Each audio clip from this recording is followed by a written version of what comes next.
ठरलं. तर या मालिकेच्या आजच्या भागामध्ये सायलीला रात्री झोपेमध्ये अर्जुन आणि सायली झोपलेले आहेत आणि अर्जुन गाढ झोपलेला आहे. सायलीला मात्र आता मळमळ व्हायला सुरुवात होते आणि उलटी येणार. तोच लगेच सायली आता अश्रूमध्ये जाते आणि उलटी करून बाहेर येते.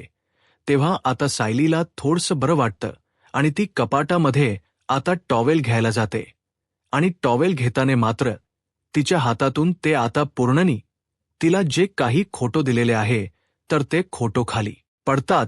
तेव्हा आता सायली टॉवेल वगैरेने आपलं तोंड पुसल्यानंतर ते खोटो उचलते आणि ते खोटो बघत असते.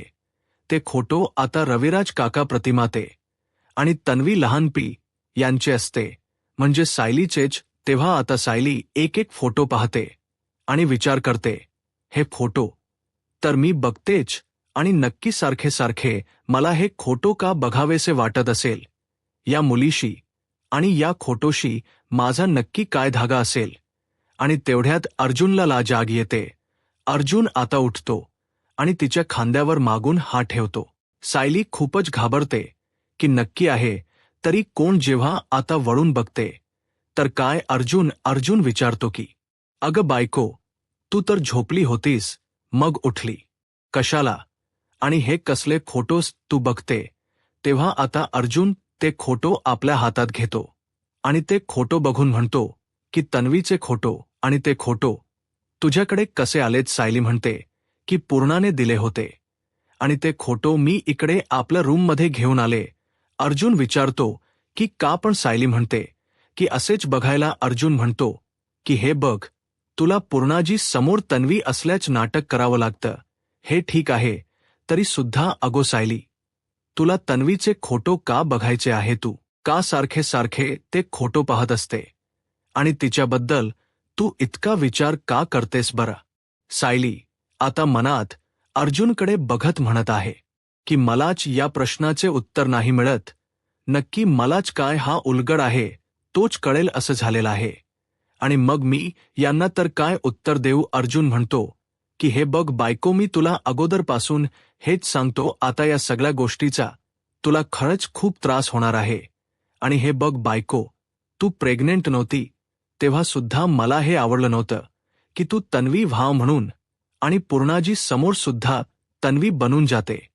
आणि हे बघ आता तू प्रेग्नेंट आहे त्यामुळे तुला जास्त काळजी घ्यावी लागेल आणि तुला कोणताही त्रास व्हायला नकोय. पुन्हा बायको, मला तुझी फार काळजी वाटते आणि आता हे तन्वी असणार नाटक आहे तर ते प्लीज आपण थांबूयात का. सायली म्हणते की अहो हे बघा, असं करून कसं चालेल बरं. अर्जुन म्हणतो की अगं पण ड्रेस घेऊन सुद्धा नाही चालणार. सचिनला जेव्हा तू सकाळी रागरागाने बोलत होती त्या गोष्टीचा शेवटी तुलाच त्रास झाला, तुला चक्कर यायला सुरुवात झाली. आणि हे बघ अगं बायको, आता सगळ्यात जास्त काय महत्वाचं आहे की तुझी तब्येत. तर तन्वी प्रकरण प्लीज थांबूयात. तेव्हा सायली म्हणते की हे बघा, आता मात्र पूर्णाजीच्या बाबतीत कोणतीही गोष्ट डॉक्टरांच्या सल्ल्याशिवाय नाही करू शकत.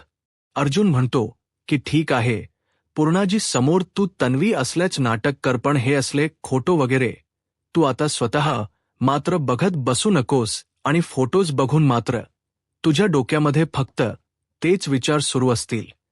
आणि हे बघ आता तर काय, आता फक्त व तुझ्या डोक्यामध्ये बाळाचे विचार असले पाहिजेल. तेव्हा सायली मनात विचार करते की यांना मी कसं सांगू की आता माझ्या डोक्यामध्ये जे तन्वीचे विचार आहे तर ते सारखे सारखे माझ्या मनात येत आहे आणि सारखी तीच मुलगी माझ्या समोर येत आहे. यांना जर हे सांगितलं तर आता हे चिडतीलच. तेव्हा आता सायलीला गप्प राहून अर्जुन विचारतो की अग हे बघ बायको, तू असे गप्प राहून नकोस, माझं ऐकणार आहेस ना. पूर्णाजी पुरती जेवढी गरज आहे ना तेवढंच तू तन्वी असल्याच नाटक कर ना, बाकीचा विचार सुद्धा करू नकोस. खोटोच आपण उद्याच पूर्णाजीला परत देऊयात. आणि हे बघ, हे सगळं विसरून तू फक्त तुझ्या हेल्थला विचार कर, त्याची काळजी घे. आणि ते खोटो परत तो पॉकेटमध्ये ठेवून देतो. ताईला आता म्हणजे काही कळतच नसतं. अर्जुनला काय उत्तर द्यावं, काय सांगावं. पुढे तो म्हणतो की हे बघ अगं बायको, आपलं ठरलं होतं ना या घरात ख्यात नवीचा टॉपिक सुद्धा काढायचं नाही म्हणून. सगळं आपल्याला कायमचं बंद करायचं आहे. आणि हे असले खोटोज वगैरे बघून मात्र तिचा विचार आपण आपल्या मनामध्ये सुद्धा करायचा नाही. सायली फक्त अर्जुनच बोलणं ऐकून त्याच्याकडे पाहत असते. अर्जुन ते खोटो कपटात ठेवून देतो आणि तो सायलीला झोपायला सांगतो. तेव्हा अर्जुन झोपतो आणि सायली आपल्या जागेवर येऊन झोपते. परंतु तिला काही झोप लागत नसते. ती विचारतच असते. त्यानंतर आता इकडे साक्षीही सचिनला सांगत आहे की आता या जगात साक्षीच नाही राहिली तर कसं होईल. तेव्हा सचिन म्हणतो की अगं साक्षी, तू काय बोलते, तुला कळतं का. अगं आपल्या दोघांची अखेर आहे, ते सहजपणे सिद्ध करू शकतात. त्यांच्याकडे पुरावे आहेत. साक्षी म्हणते की त्यांच्याकडे काय पुरावे आहेत. हेच की तुझं आणि साक्षी शिखरे यांची अखेर आहे. जर साक्षी शिखरेच या जगात नाही राहिली तर मग तेव्हा सचिनला इचं बोलणं काही कळत नसतं. तो विचारतो की नक्की तुला काय म्हणायचं आहे. तेव्हा साक्षी सचिनला म्हणते की बघ, माझ्याकडे एक प्लॅन आहे. आणि त्या प्लॅनबद्दल मात्र आता ती सचिनला सांगते, कारण तिला आता जे काही चेहऱ्याचा हा पेहरावा आहे तो बदलायचा असतो. तिचा लूक पूर्णपणे तिला चेंज करायचा आहे, म्हणजे प्लास्टिक सर्जरी करायची आहे. आणि ते ऐकल्यानंतर मात्र सचिन म्हणतो की काय बोलतेस, प्लास्टिक सर्जरी म्हणजे तू खरंच प्लास्टिक सर्जरी करून घेणार आहेस का साक्षी. तेव्हा साक्षी हो असं म्हणते. एक मिनिट, कारण तू मगाशी जे म्हणाली होती की हे तुझ्या चेहऱ्यावर जे काही चाकूचे मार्क्स आहे तर ते चुकून झालेले आहेत, ते सगळं खरं आहे का. आणि साक्षी आता हे सगळं काही सांगायला तयार होते की सचिन, हे सर्व मी स्वतः माझ्या हाताने चाकूचे वार स्वतःच्या चेहऱ्यावर करून घेतले आणि मला माझा चेहरा नकोस झालेला आहे. हा चेहरा माझ्या प्रेमाच्या आड येतोय आपल्याला एकमेकांपासून. हाच चेहरा दूर करत आहे. त्यामुळे प्लीज मला हा चेहराच नको, मला हा चेहरा नकोस आहे. मी अगदी सुपरत करणार आहे या चेहऱ्याचं. तेव्हा सचिन विचारतो की म्हणजे तू स्वतः हे सर्व आपल्या चेहऱ्यावर मार करून घेतले आणि आता मात्र तुला तुझा चेहरा बदलायचा आहे का. त्यावर आता साक्षी म्हणते की अरे हे पक, मला तर खरं हे करायचंच नव्हतं, कधीच करायचं नव्हतं. म्हणूनच मात्र ज्यावेळेस साक्षी मेली असा जो प्लॅन आम्ही केलेला होता त्यावेळेस सुद्धा मी माझा चेहरा बदललेला नव्हता. आणि मला असं वाटलं होतं की साक्षी मेलेली आहे तेव्हा तिला कोणी शोधायला नाही जाणार म्हणून, आणि थोडाफार बदल करून मी शांतपणे जगू शकेल. आणि आता तर सायली अर्जुनला सुद्धा कळालेले आहे की साक्षी जिवंत आहे. त्यामुळे माझा शोध घेत ते कधीही माझ्यापर्यंत येऊ शकतात.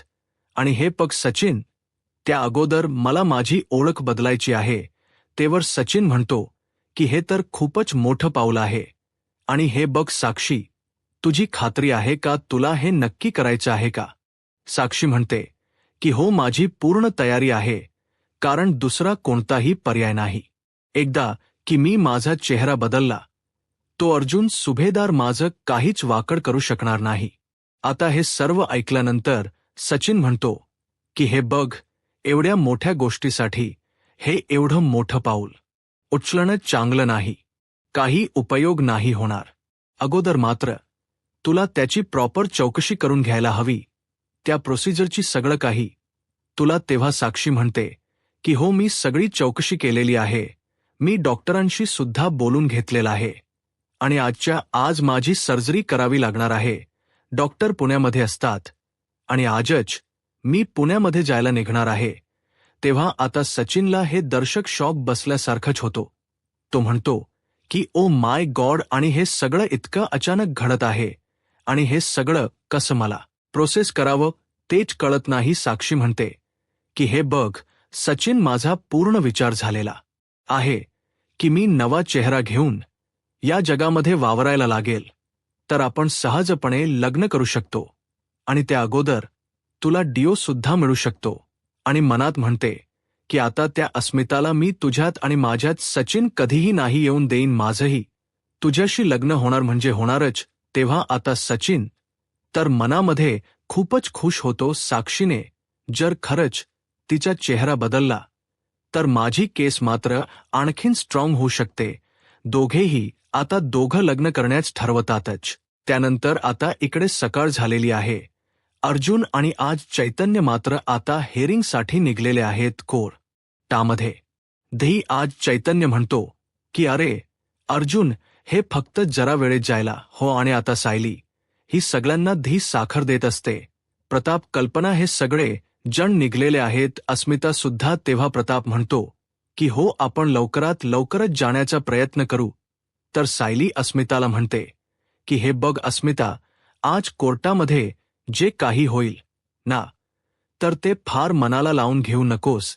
आणि तो माणूस म्हणजे सचिन तुझ्याबद्दल जे काही बोलेल ना, तर त्याकडे दुर्लक्ष कर, जेणेकरून तुझ्या मनाला त्याचं वाईट वाटणार नाही. आणि हे खरं तर मला तुझ्या सोबत कोर्टामध्ये यायचं होत, तुझी सोबत करायची होती, पण मला अजून सुद्धा मळमळते आणि एवढा वेळ मला कोर्टामध्ये नाही बसता येणार. तेव्हा अस्मिता म्हणते की अगं काही हरकत नाही, आणि तिसला ड्रेसपासून तू दूरच रहा, स्वतःची काळजी घे. तेव्हा कल्पना विमलला सांगते की हे फक्त थोड्या वेळानंतर तिला दूध वगैरे दे, पण त्या अगोदर एक फळ खायला दे, आणि तिला कोणत्याही कामाची दगदग करून देऊ नकोस. विमलताई म्हणतात की वहिनी, तुम्ही काही काळजी करू नका, मी आहे ना, मी काही त्यांना करून देणार नाही. तेव्हा आता अर्जुन साहिलीला विचारतो की बायको, तू पाणी पितेस ना, आणि हे फक्त तुला 2.5 लिटर पाणी प्यायचं आहे, अश्विनी सांगितले लक्षात आहे ना. सायली म्हणते की हो, आणि हे बघा, तुम्ही आता केसचा विचार करणार आहात की माझेच विचार करणार आहात. तेव्हा प्रताप म्हणतो की हे काही काळजी करू नकोस, आणि कोर्टात जरी असलो ना, तरी हे तुला फोन करत राहतील. तेव्हा आता सगळ्यांना हसायला येते, आणि प्रताप म्हणतो की चला आता निघायचं का. तेव्हा आता सगळेजण जायला निघतात. अर्जुन मागे थांबतो. अर्जुन सायलीला म्हणतो की हे जे तन्वीचे खोटो आहे ते घेऊन आलेली आहे ना, तर ते खोटो पूर्णाजीला परत कर. आणि हे बायको, जास्त ड्रेस घेऊन नको, दट्स गुड, आणि बाय बायको. सायली सुद्धा बाय करते, आणि अर्जुन बाय बेबी म्हणजे आपल्या बाळाला सुद्धा करतोय. तेव्हा आता सायलीला हसू येते, आणि अर्जुन सुद्धा. अर्जुन आता निघून जातो. तेव्हा आता सायलीला पुन्हा आता रात्री जे काही अर्जुनने तिला सांगितलेलं आहे क्षण आठवतो. अर्जुन म्हणलेला असतो की हे बघ, हे खोटो बघू नको, आणि ह्या खोटोमुळे तन्वीचे विचार सारखे तुझ्या मनामध्ये येतात, आणि आता फक्त आणि फक्त तुझ्या डोक्यामध्ये बाळाचेच विचार असले पाहिजे. आणि पूर्णाजीच्या बोलण्याचा सुद्धा ते विचार करते. पूर्णाजी म्हणते की अग हे खोटो फोटो तुझे आहेत, मग ते तुझे खोटो तुझ्याकडेच असायला हवेत, आणि मला जेव्हा पंती होईल तेव्हा हे खोटो तू तिला नक्की दाखव. या सगळ्याचा विचार साहिली करत आहे. आता त्यानंतर आता इकडे या सचिनने आपलं घर तर विकलेलंच असतं, त्याचा सौदा केलेला आहे, आणि इकडे आई आपल्या आई वडिलांना चक्क तो आता रुद्र आश्रमात घेऊन येतोय. त्यांना या असं म्हणतो. तेव्हा त्याचे आईवडील फक्त एकमेकांकडे पाहत असतात. त्यांना काही कळत नसतं की नक्की सचिन काय करतोय. तेव्हा सचिन त्यांना म्हणतो की हे बघा आई आणि बाबा, मला माहिती आहे की तुम्ही आपल्या घरामध्ये जास्त कम्फर्टेबल असता, आणि मी तुम्हाला काही दिवसांसाठी येथे शिफ्ट होण्यासाठी आग्रह करतोय, आणि खरंच सॉरी. तेव्हा आता सचिनचे बाबा विचारतात की अरे पण आम्ही इथे काय राहायचं. सचिन म्हणतो की फक्त काही दिवसांचा प्रश्न आहे, आणि हे बघा, तुम्ही इथे मात्र एकदम असे सेफ असताल, माझ्यावर विश्वास ठेवा. तर सचिनची आई म्हणते की अरे पण आपण आपल्याच घरामध्ये सेफ का नसू, आम्हाला तिथे राहण्यासाठी काय प्रॉब्लेम आहे. तेव्हा आता सचिन डोक्याला हात लावत नाटक करत म्हणतो की काय सांगू तुम्हाला की जेथे आम्ही कर्ज घेतला आता सध्या, तर तेथील लोक खूप विचित्र आहेत, आणि ते लोक मला खूप त्रास देतात, आणि आता तर ते लोक आपल्या घरापर्यंत सुद्धा पोहोचलेले आहेत, आणि जर त्यांनी तुम्हाला काही बरं वाईट केलं तर मी स्वतःला कधीच माफ करू शकणार नाही.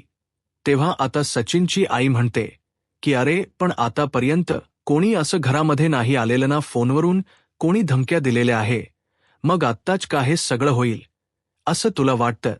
त्यावरती सचिन म्हणतो की हे फक आई, आतापर्यंत मी अर्जुन सुभेदारांच्या घरामध्ये राहत होतो नाही, म्हणजे अर्जुन सुभेदारची एक वकील म्हणून खूप दहशत आहे आणि ही जी लोक आहे तर ती त्याच्याकडे गुंड पाठवू शकत नव्हती.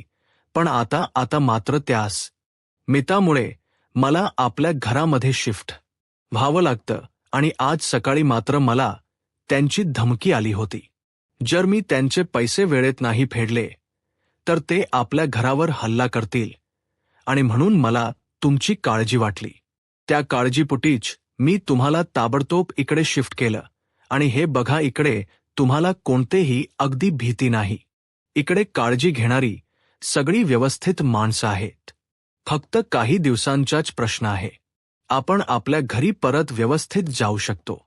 तेव्हा आता सचिनचे बाबा म्हणतात की मी काय आता रिटायर माणूस आहे, त्यामुळे तू जे काही सांगशील तर ते आम्हाला ऐकावं लागेलच. तेव्हा सचिन म्हणतो की ठीक आहे, तुम्ही पुढे जा, तुमची खोली तुम्हाला दाखवली जाईल. आणि त्यांची बॅग मात्र त्यांच्या हातात देतो आणि त्यांना पुढे जायला सांगतो. तेव्हा आता बिचारे दोघेही आई बापा आता जातात आणि तेव्हा मात्र आता ज्या काही संचालिका आहे तर तिथे त्यांच्याजवळ येतोय आणि म्हणतो की हे बघा मिस्टर अड मिसेस, यांचे जे पेपर्स मी तुम्हाला रेडी करण्यासाठी सांगितले होते ते सगळं काही प्रोसेस झाली असेल. तेव्हा आता ते मॅडम म्हणते की ठीक आहे, तुम्ही बसा. आणि आता मात्र ती मॅडम मात्र सचिनच्या हातामध्ये एक फॉर्म देते आणि आता हा फॉर्म भरून तुम्ही आम्हाला द्या आणि तुमच्या आई वडिलांची आमच्या आश्रमामध्ये सोय होऊन जाईल. परंतु सचिनने मात्र आता त्याच्या नावावरून हा फॉर्म भरलेला नसतो, तर अस्मिताच्या नावावरून हा फॉर्म भरलेला असतो. कारण अस्मिताने त्यांना आता इकडे ह्या वृद्धाश्रमात पाठवले, हे त्याला एखादा मुख्य पुरावा सापड करायचा असतो आणि अस्मिताने त्याच्या आई वडिलांना आश्रमात पाठवून दिलं हे कोर्टामध्ये त्याला सिद्ध सुद्धा करायचे आहे. त्यासाठी त्याने अस्मिताच नाव त्या पेपर्सवर लिहिलेलं आहे आणि ते करून मात्र तो आता तो फॉर्म भरून देतो. मॅडम म्हणते की ठीक आहे, तुमचं काम झालेलं आहे, तुम्ही काही काळजी करू नका, तुमचे आईवडील येथे सेफ राहतील. तेव्हा आता सचिन तर खूपच खुश झालेला आहे. थँक यू सो मच असं म्हणतो आणि ती रिसीट मात्र आता ती सचिनकडे ठेवायला सांगते. तेव्हा सचिन ती रिसीट घेतो आणि हे बघा, हो तेवढं मात्र तुम्ही तुमच्या आई वडिलांना भेटायला येऊ शकतात असं म्हणते. तेव्हा आता सचिन म्हणतो की वाट बघा. त्या मॅडम विचारतात की काय काय म्हणतास. तेव्हा आता मुद्दाम तो म्हणतो की मला असं म्हणायचं होतं की माझे आईवडील माझी खरंच खूप वाट बघतील आणि मी सुद्धा त्यांना भेटण्याची खूप वाट बघेल. आणि थँक यू बोलून आता तो जायला निघतो. हा मात्र आता ते रिस बघून तो स्वतःला खूपच अगदी टिट्यूड समजत असतो आणि स्वतःला म्हणतो की मिस्टर सचिन दीक्षित, तू तर मात्र एका दगडात दोनच पक्षी मारलेले आहेत. म्हणजे आता याच्या आई वडिलांना राहण्याची सोय मात्र त्याने वृद्धाश्रमात केलेली आहे आणि ते पण सगळं अस्मिताने केलेलं आहे, हे त्याला प्रूफ करायचं असतं. म्हणून तो म्हणतो की आता अस्मिता आणि आता ही माझे आईवडील यांना एका दगडात मी अगदी मारलेला आहे. तर आणि तो स्वतःला म्हणतो की तुझे आईवडील आता कायमचे वृद्धाश्रमात गेलेले आहे. आता मात्र तुला कधीही त्यांच तोंड पाहायला मिळणार नाही आणि या सगळ्याच खापर मात्र तू अस्मितावर फोडलं असेल. आणि आता मात्र स्वतःला म्हणतो की तुला तर आईबाबांची सगळी प्रॉपर्टी मिळेल आणि त्या सुभेदारांचे नाक सुद्धा कापलं जाईल. स्वतःशी खूप हसत आहे. त्यानंतर सायली पुन्हा आपल्या रूममध्ये येते. ते कपाट्यात उघडून ते खोटो घेतले आणि विचार करते की हे खोटो मी पुन्हा पूर्ण नेऊन देते, नाहीतर हे तर माझ्यावर पुन्हा खूप रागवतील. तेव्हा ते खोटो देण्या अगोदर सायली पुन्हा ते खोटो पाहते. त्यातील तन्वीचा खोटो ती बाहेर काढते. सायलीला ते खोटो परत देऊ दिवशीच वाटत नसतात. तेव्हा ती स्वतःला विचारते, तुझे हे फोटो देण्यासाठी माझ्या इतका जीवावर काय येत असेल आणि तुझ्याकडे बघितलंस की एक वेगळीच भीती वाटते आणि हे सर्व का होते तेच कळत नाही. आणि दुसरीकडे मात्र तू तर मला खूपच जवळचीच वाट आणि तेही का ते सुद्धा मला कळत नाही.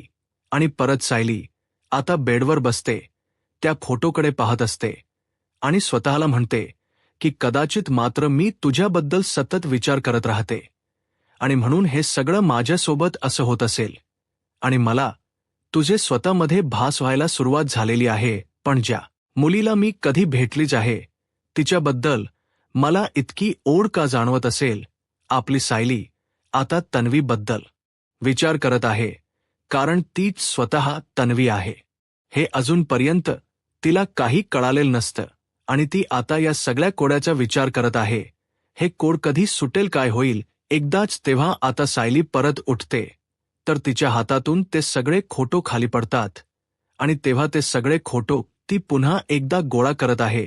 तिच्या मनाला एक वेगळीच बेचैनी निर्माण होत असते. काय करावं, कसं करावं तेच काही तिला कळत नसतं. आणि तेवढ्यात विमलताई धावतच येतात आणि म्हणतात की सायली ताई, सायली ताई, अहो अहो, पूर्ण ही सकाळी ज्या गोळ्या घेतात त्या गोळ्या कुठे आहेत. सायली विचारते की बीपीच्याच गोळ्यात ना, त्यांच्या खणातच आहेत. तेव्हा आता विमलताई म्हणतात की अहो हे बघा, त्यांना अस्वस्थ असल्यासारखं वाटतंय, तुम्ही येऊन जरा त्यांना गोळ्या देतात का, नाहीतर त्या माझ्यावर रागवतील. सायली म्हणते की बरं ठीक आहे चल, आणि ते खोटो आहे तर ती पुन्हा कपाटात ठेवून देते आणि आता पूर्ण इकडे येते.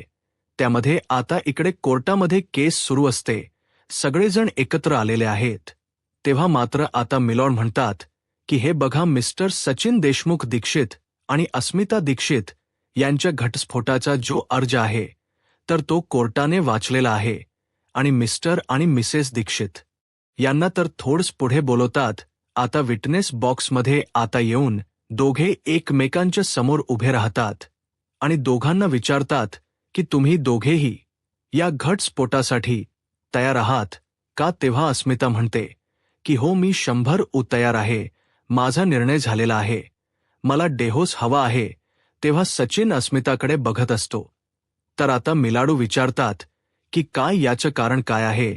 तेव्हा अस्मिता म्हणते की या माणसाने प्रत्येक पावलावर माझी फसवणूक केलेली आहे. तो माझ्याशी खोट बोलला कॅनडामध्ये असताना, याने त्याच्यावर खूप कर्ज करून ठेवलं, त्याबद्दल त्याने मला काही सांगितले नाही. तेथील नोकरी सुद्धा याने सोडली आणि ते सुद्धा मला काहीच माहिती सांगितले नाही आणि तरी सुद्धा मी त्याचे सर्व काही सहन केले. पण आमचं लग्न झालेलं असताना सुद्धा याच्या दुसऱ्या मुलीशी अखेर आहे आणि हे मी सहन करून घेणार नाही. त्यामुळे मला डिव्होर्स हवा आहे. तेव्हा आता जज विचारतात की मिस्टर सचिन दीक्षित, तुम्हाला हा घटस्फोट मान्य आहे का. तेव्हा आता शांतपणे आता सचिन म्हणतो की हे बघा जज साहेब, माझ्याकडे दुसरा काही पर्याय आहे का. माझं माझ्या बायकोवर, अस्मिता दीक्षित याच्यावर खूप प्रेम आहे. आता मुद्दाम तो खोटं बोलत आहे, पण तिचं आता माझ्यावर प्रेमच उरलेलं नाही आणि याचं कारण मी तुम्हाला सांगतो की तिची फॅमिली. तेव्हा सगळेजण रागाने सचिनकडे बघत असतात, कारण सचिन किती खोटं बोलत आहे हे सगळ्यांच्या समोर सिद्ध होते. तिचे आई बाबा, तिचा भाऊ, तिची वहिनी या सगळ्यांनी मिळून मात्र माझ्या विरुद्ध कान भरलेले आहेत आणि त्या सगळ्यांना मी नको आहे. आणि ही अस्मी बिचारी मात्र हलक्या कानाची असल्यामुळे ह्या सगळ्याला ती बळी पडली. अस्मिताला फारच राग येतो. अस्मिता म्हणते की सचिन, इथे सुद्धा तू माझ्यावर खोटे आरोप करणार आहे का. तेव्हा जसा साहेब अस्मिताला म्हणतात की तुम्ही शांत रहा आणि प्लीज मिस्टर दीक्षित यांना बोलून द्या. तेव्हा सचिन म्हणतो की हे बघा थोक्यू जय साहेब. सचिन आता पुढे म्हणतो की जोपर्यंत माझ्या बायकोचा माझ्यावर विश्वास होता तोपर्यंत आमचं सगळं काही छान चाललं होतं आणि त्यांना हे काही बघवलं नाही. जेव्हा त्यांना हे समजलं की माझ्याकडील पैसे संपत आले, पण त्यावेळेस मात्र त्यांचा खरा रंग बाहेर आला आणि त्यांनी माझ्याबद्दल अस्मिताला काय नको ते खोटं सांगितलेलं आहे. माझे कुठेतरी अपेर आहे हे सुद्धा खोटे सांगितले. फायनली आमचं नातं शेवटी त्यांनी मोडलंच आणि हे बघा जयसाहेब, आता मात्र आमचे नातं माझ्या सुद्धा हाताच्या पलीकडे गेलेलं आहे. तेव्हा सगळ्यांना इतका राग येतो. सचिनकडे सगळेजण रागाने पाहत असतात की सचिन किती खोटं बोलत आहे. सचिन पुढे म्हणतो की सुभेदार फॅमिलीला हेच हवं आहे की त्यांच्या मुलीचं लग्न मोडावं. ठीक आहे, मी सुद्धा नाईलाजाने या घटस्फोटासाठी तयार आहे. तेव्हा आता अर्जुनला फारच राग येतो. अर्जुन लगेच उठतो आणि म्हणतो की हे बघा, मी लॉर्ड सचिन मात्र मुद्दाम सगळं काही हे सर्व खोट बोलत आहे. आणि तेव्हा आता जयसाहेब अर्जुनला म्हणतात की हे बघा ॲडव्होकेट सुभेदार, आज मात्र दोन्हीही पक्षाला आपापली बाजू मांडून द्या. कोर्टाला फक्त हे बघायचं आहे की ह्या दोन्ही पक्षाला हा घटस्फोट मान्य आहे किंवा नाही. इतर कोणतंही आता कशाबद्दल सुद्धा कोर्ट मात्र ऐकून घेणार नाही. तेव्हा आता अर्जुनला खाली बसावं लागतं. तेव्हा आता जस हे म्हणतात की मिसेस अस्मिता देशमुख यांनी मात्र पोटगीसाठी अप्लाय केलेला आहे. आणि ते सचिनला विचारतात की मिस्टर दीक्षित, यावर तुमचं म्हणणं काय आहे. तेव्हा सचिन म्हणतो की नाही जसा साहेब, मी पोटगी देण्यासाठी तयारच नाही, कारण मुळात माझ्याकडे पैसेच नाही. आणि जरीही माझ्याकडे पैसे असते तरी सुद्धा मी अस्मिताला पैसे दिले नसते. तिने जे काही माझ्यावर आरोप केलेले आहे तेथील एकही आरोप खरा नाही. सगळं काही खोट आहे, एक रचलेला डाव.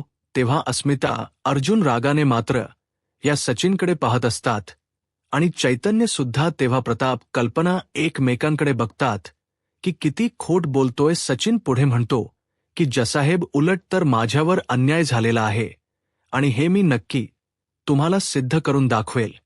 आणि जयसाहेब पुढे म्हणतात की आता मात्र मला या सगळ्यावरून हे असं वाटते, असं सिद्ध झालेलं आहे की या दोघांना पुन्हा एकत्र येण्याची इच्छा नाही दिसत. म्हणजे एकमेकांच्या मान्यतेने तुम्ही हे घटस्फोट घेत आहात आणि याबद्दलच्या सुनावणीसाठी तुम्हाला पुढची तारीख दिली जाईल. द कोर्ट अर्ज. तेव्हा अस्मिता मात्र रागाने या सचिनकडे पाहते. तेव्हा आता सगळेजण उठून उभे राहतात आणि बाहेर जायला निघतात. तेव्हा अर्जुन सचिनच्या समोर येतो आणि अर्जुन त्याला म्हणतो की तू किती गरीब बिचारा आहे हे मात्र असे दाखवून तू केस जिंकण्याचा प्रयत्न करू नकोस आणि तू जिंकू शकणार नाही. आणि तू खरा काय आहे हे मात्र पुढच्या हेअरिंगमध्ये बाहेर येईलच. तेव्हा आता सचिन म्हणतो की हे बघ ॲडव्होकेट अर्जुन सुभेदार, तू मात्र एक आता क्रिमिनल लॉयर असून तुझ्या बहिणीच्या डिव्होर्स केससाठी तू पुढे आलास. आणि मी तर आतापर्यंत हे ऐकलेलं आहे की तू एक सुद्धा क्रिमिनल केस हारलेला नाही, म्हणून सगळ्या केस तू जिंकलेला आहेस. आता तू हे डिओचे केस कसे जिंकतो ते मी बघतोच. सगळेजण मात्र रागानेच या सचिनकडे पाहत असतात. त्यानंतर इकडे आता पूर्णाई, सायली, अश्विन हे सगळेजण घरी असतात. तेव्हा पूर्णाई सायलीला म्हणत असते की तुम्ही दोघेही नाचून आहात म्हणून तर माझी काळजी व्यवस्थित घेतली जाते. आणि सायली, तू तर खूपच जास्त काळजी घेते. सगळ्या कामाचा भार तुझ्यावर असतो. तन्वी आणि तन्वी, मला एक गोष्ट सांग बरं, अग सायली कधी येणार आहे आणि तिला तू फोन करून विचार बरं ती कधी येणार आहे. तेव्हा आता सायली अश्विनकडे पाहते आणि म्हणते की अग पूर्णाई, अग सायलीचा तर कालच फोन आलेला होता आणि तिला तुझ्याशी बोलायचं होतं, पण नेमक तू झोपली होती. पूर्णाई विचारते की अगं पण आहे कुठे ती. मी अगोदर विचारलं होतं तेव्हा सांगितलं की ती मधुभाऊंच्याकडे गेली आहे म्हणून. तेव्हा आता सायली म्हणते की हो ना, मधुभाऊंना घेऊन ती एका मोठ्या डॉक्टरांकडे गेली आहे, मुंबईला गेली आहे. आणि ती आल्यानंतर मी सांगते तिला. आणि हे बघ पूर्णाई, ती तुला फोन सुद्धा करणार आहे. पूर्ण म्हणते की हो ना. आता तर ती मधुबन घेऊन डॉक्टरांकडे गेली, त्यामुळे मला तर काही बोलायलाच नकोय. अश्विन आता हे सगळं ऐकून घेतो. त्याला तर वाईट वाटत असतं. तर पूर्णाई पुढे म्हणते की हे बघ, परत जर तिचा कॉल आला, मी झोपलेले जरी असले तरी सुद्धा तो कॉल मला उठून दे, मला तिच्याशी बोलायचं आहे. सायली म्हणते की हो. तर विमल म्हणते की पूर्णाई, हे बघ आपण खोलीमध्ये जाऊयात का, म्हणजे मी तुमच्या पायाला तेल लावून देते. पूर्णाई म्हणते की हो चालेल. आणि चल म्हणून सायली आता पूर्णाईला उठायला मदत करते. तिच्या हाताला धरून विमलला आतमध ये घेऊन जायला सांगते. तेव्हा आता विमल मात्र आतमध्ये पूर्णाईला घेऊन जाते.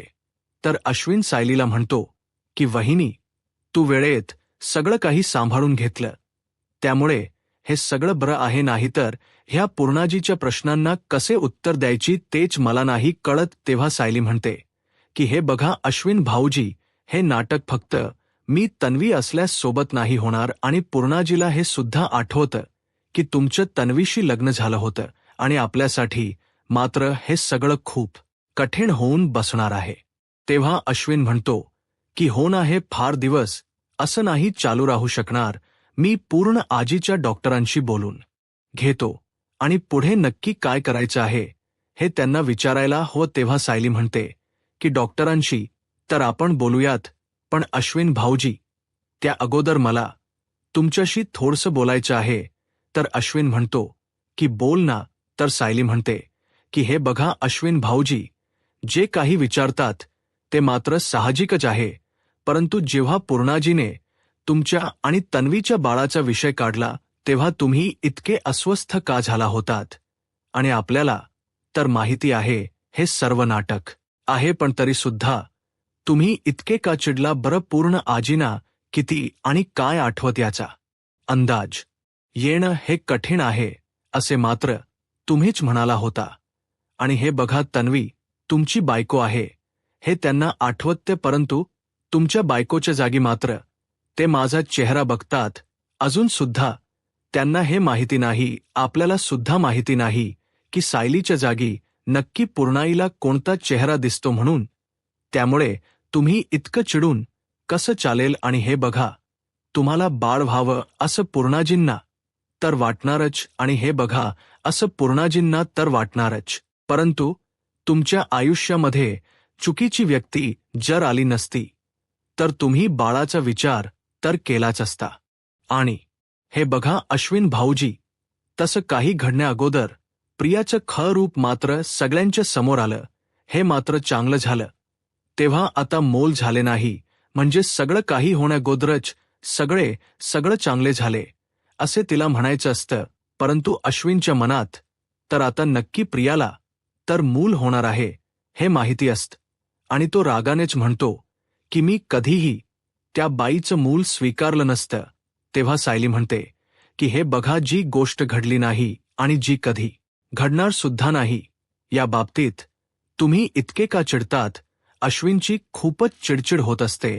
तेव्हा अश्विन म्हणतो की हे पक वहिनी, आपण या विषयावर न बोललेलंच बरं राहील, कारण मला हॉस्पिटलला जायला निघायचं आहे.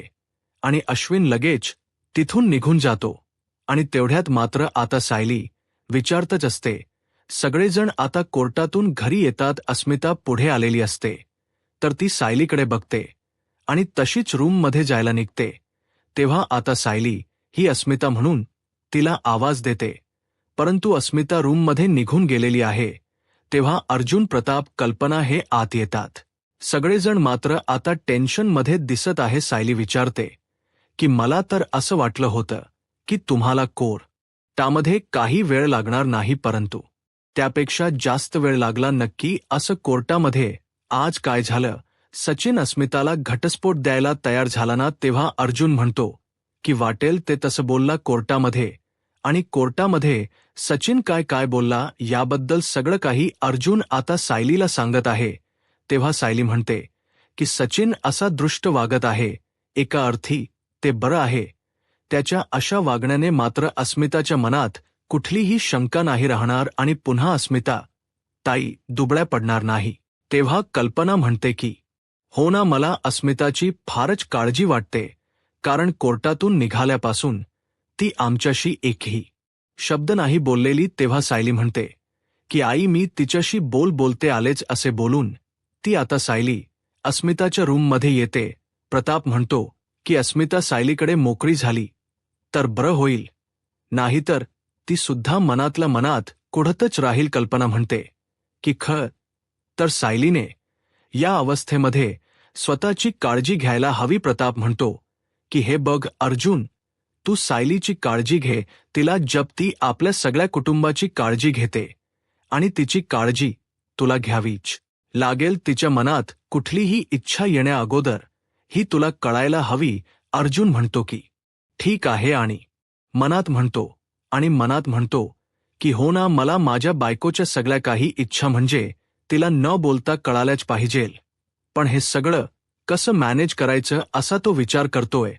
तेव्हा मित्रांनो, हा वाक येथे संपतो. आली मात्र आता वासाचा खूपच त्रास होतो.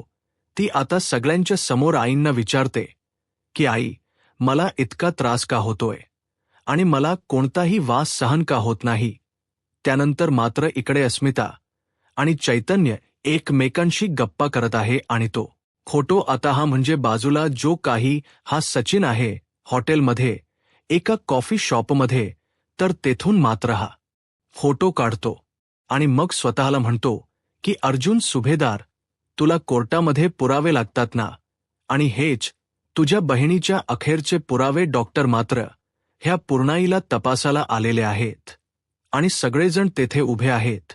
तर सायलीकडे बोट करत डॉक्टर म्हणतात की ही नवी आहे ना. पूर्णाई म्हणते की हो. डॉक्टर विचारतात की आता सायली कुठे आहे. पूर्ण म्हणतात की तिचे वडील आजारी असतात ना, मग त्यांना घेऊन ती मुंबईला गेलेली आहे. आणि प्रियाचा फोटो मात्र आता ह्या पूर्णाईला दाखवतात आणि म्हणतात की या मुलीला तुम्ही ओळखतात का. तेव्हा तो फोटो बघितल्यानंतर आता पूर्णाई कसे रिएक्ट होईल हे मात्र सगळेजण बघत असतात. सगळेजण पूर्णाईकडे पाहत आहेत. यूट्यूब चॅनलला सबस्क्राईब करा आणि व्हिडिओ लाईक करा. धन्यवाद.